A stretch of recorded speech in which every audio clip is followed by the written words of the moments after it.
This is the companion build, the second strongest Druid build this season right after Pulverize. What stands out the most is insane single target damage, making it perfect for melting bosses. You will be able to clear all Torment 4 with ease. In this video, I walk you through the gear, skill tree, Paragon, spirit boons, HORADRIC powers, gems and runes. Ready to take your build to the next level?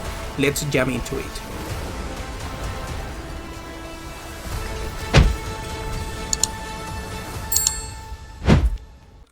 Before we get to it, a quick heads up. This is the overpowered damage version. There's another version using the dire wolf aspect, also linking in the planner. That version was built by SmallPettingZoo, and I will drop a link to his 108 pit run using it. Also, just so you know, the Cosmic Anomaly Catalyst isn't working properly with the Chopper aspect. The Alpha aspect is bugged. Your companion doesn't get its full benefits. Now, this is my first time putting together a companion build. I tested it on in the PTR and really like it. It's got great single target damage, and does well for farming too. Let's start with the core piece. Storm's Companion Pants. These pants infuse our wolves with strong power, turning their attacks into lightning damage and giving them a strong howl. That means your wolves benefit from lightning based Paragon boards like Thunderstruck and passives like Defiance and Natural Disaster. So from here on, we build around the Storm Wolves. Key offensive aspect for this build: Stampede, which gives you +1 companion and 35% more damage to all companions. Chopper, which boosts your damage by 26% per active companion. We are also using Grizzly Rage again. No surprise there. It's the best Druid ultimate this season across many builds. And of course, with Grizzly Rage active, we will also use RABID Bear to convert our wolves' damage into poison. And here is the thing. Companions inherit 100% of your stats. That means willpower, crit chance, damage reduction, and so on. So you will want to balance damage and resistance for the best performance. Let's go over the gear. Start with the Hair of Perdition.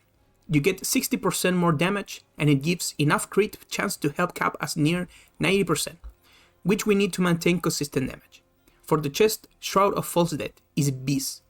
Roll all stats on it. If you don't have it yet, Insatiable Fury works fine as placeholder. For the globes, go for willpower, max life, and armor. This build scales hard with willpower and crit. Use the Stampede aspect here. For tempering, critical strike damage, and wolf attack speed. For the pants, no other choice but Storm Companion. Roll ranks to wolves here, it boosts their damage big time. For boots, I use Gem Blessing. They help cap your resistance and also roll all stats, which is great. For weapon, we go two-handed mace for the overpowering scaling. Look for willpower, max life, and critical strike damage. Tempering is key. Get chance for wolves to deal double damage. 90% plus is good. 95% plus is perfect. Aspect here is Shepherd.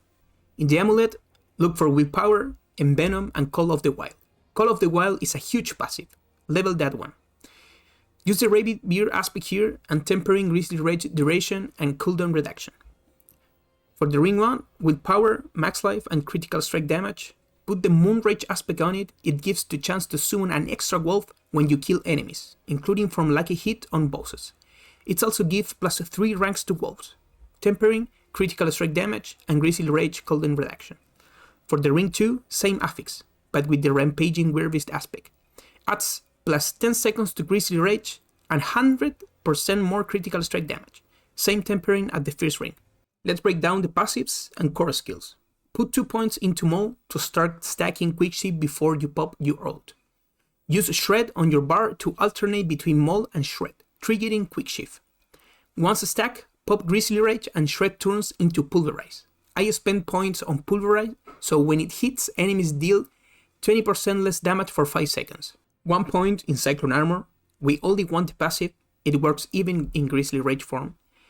Take Debilitating Roar for Fortify, 40% less enemy damage, and 25% more damage. Max out Wolves, 5 points, with the Brutal Wolves pack upgrade.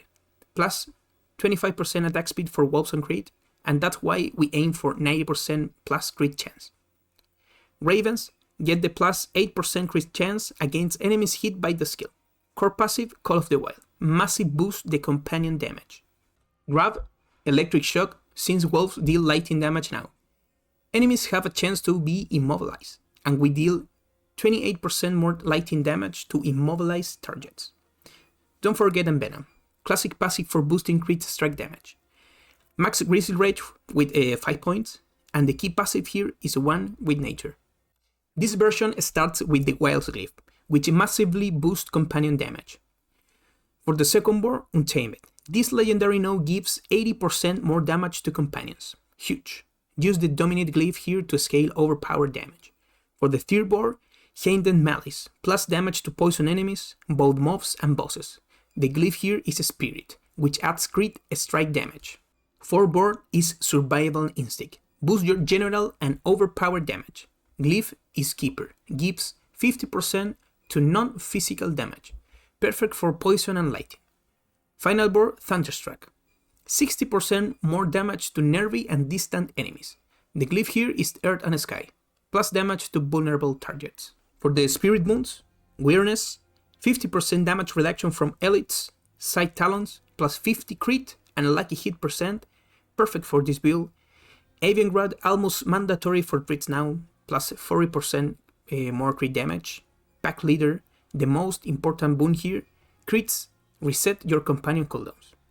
Overload works great with the Wolf's lightning damage. For the Catalyst, I use Celestial Surge, because that way we pull mobs together and our wolves can hit them better while they are grouped up. The infusion is Nebulous Extract, since it reduces enemy damage by 10% for 7 seconds. Remember, we need our wolves to survive the fight. The Arcanas will be Bloody Charm to execute enemies once they are below 20% less HP, Invigorating Elix, which helps our wolves become even tankier, and Sapping Cracks, which removes enemies' auras.